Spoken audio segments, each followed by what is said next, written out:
In today's video, I'm going to teach you how to send a Dropbox link via email. This process is straightforward, and once you get the hang of it, sharing files will become seamless. First, head over to the Dropbox website and log into your account. Make sure you've entered your credentials correctly to access your files. Once you're in, navigate through your files and identify the one you wish to share. Click on the three dots next to that file. This action opens up a menu with several options. From this menu, choose the Share with Dropbox option. This is where the magic begins. You'll find a button that says Copy Link. Click on it. Before moving on, it's crucial to manage who can access your file. Click on Manage Link to decide whether people with the link can view or edit the file. This step is essential for controlling how your shared content is handled by recipients. For most casual sharing, selecting Viewer is sufficient.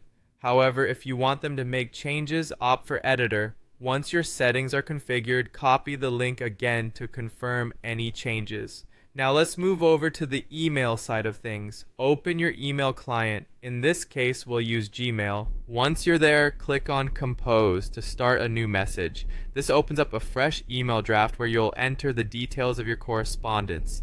In the recipient field, type in the email address of the person you want to share the file with. Double check that the address is correct to avoid sending your link to the wrong person. Now move down to the body field of your email. Here you'll want to paste the link you copied earlier.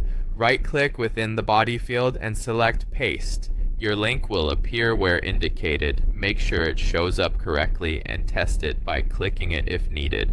Now take a moment to review your email. Check the recipient's address, the presence of the link, and optionally include a brief message explaining what the file is about or why you're sharing it. Once everything looks good, go ahead and click Send, and there you have it. You've successfully sent a Dropbox link via email. This method not only allows you to share files effortlessly, but also ensures that your recipients receive the specific files you intended to send. Remember to regularly review your shared links and manage access as needed to keep your files secure and under control. Stay tuned for more tips and tricks on managing your digital workspace efficiently.